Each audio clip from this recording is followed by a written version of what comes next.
This is my mixed species bin, and I have 4 different species in here coexisting.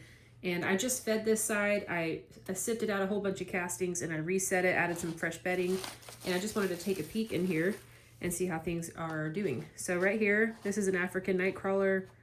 We got some, I think these are European nightcrawlers. And this is the side that I did not put food on. And it's a little bit moist, but not too much. I'm not really looking for worms to be over here quite yet. I just have this in here in preparation for when they do migrate over here. But my guess is they're mostly over where the food is.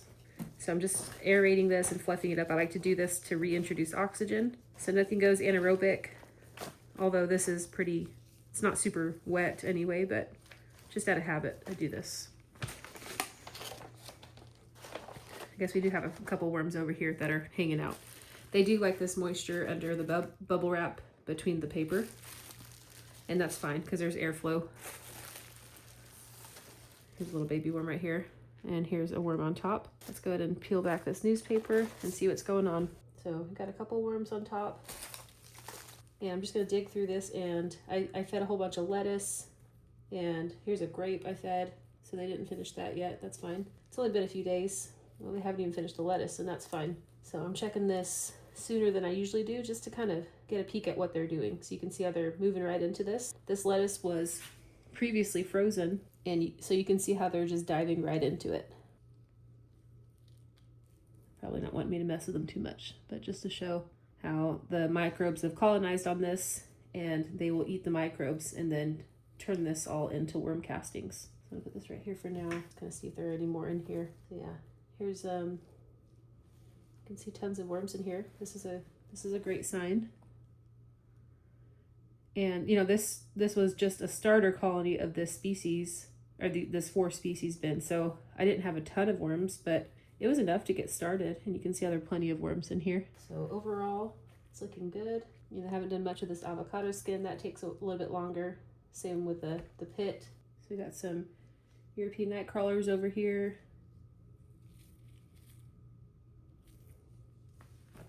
I would say these are a lot of happy and active worms. If they have good color like this, then that's a good sign.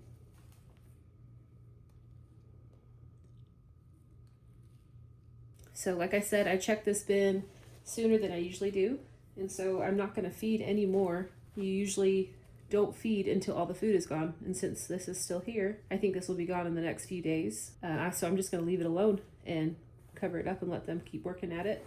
But you want to make sure things are smelling earthy. You want to make sure the moisture level is at a good level, which this is fine for a grow out bin. You can see how this is holding together. I could probably add a little more moisture, but I'm just going to leave it alone for now. In my breeder bins, I am a little more picky with the moisture and make sure it's extra moist. But with this, I'm fine with it being like this.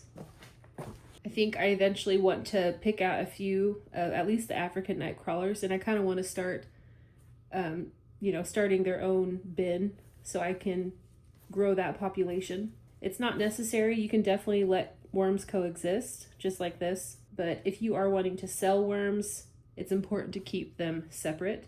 Like even with this bin, it's a mixed species bin. So I'm going to change my glove every time or wash my equipment if I'm sifting between different bins just to make sure I'm not mixing the different species, because the baby worms can, sneak into different bins if you're not careful. But this just proves that they can definitely coexist and live together just fine.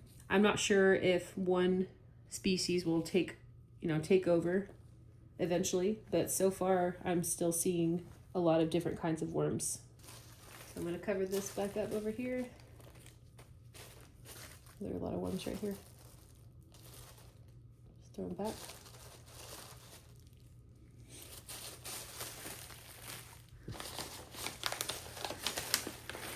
I am going to go ahead and wet this side down a little more. I don't have my sprayer is empty, so I'm just going to pour some in like this. And you want to work it into the bedding. Since there are no drainage holes, you want to make sure you work this in to where there's no standing water. This is electric composted bedding. So I throw food scraps in my electric composter down in my kitchen all throughout the week. The kids throw food scraps in there like apple cores, watermelon rinds, old lettuce, things like that. And it turns it, and I add a lot of cardboard in it so it mixes with the food scraps and then it turns into this bedding, which I can confidently say they love because I've been using it for over 6 months now.